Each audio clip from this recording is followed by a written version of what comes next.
Good morning and welcome to my first virtual sketchbook assembly. Today we're going to look at how to create depth in a drawing.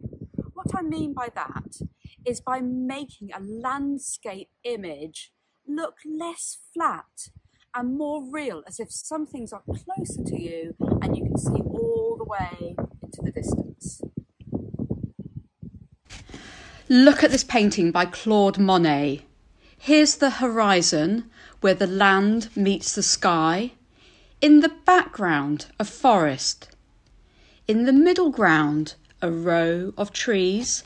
And in the foreground, 2 haystacks. Look at the haystacks. They're actually the same size, but one looks bigger because it's closer.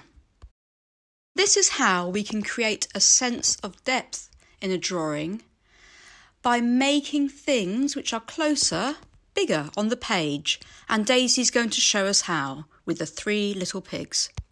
First, we have the horizon. The first little pig is in the foreground with his house of straw.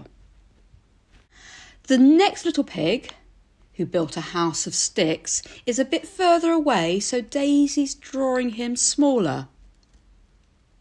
And finally, the last little pig, the sensible one, who built a house out of bricks, is even further away, so Daisy's made him smaller.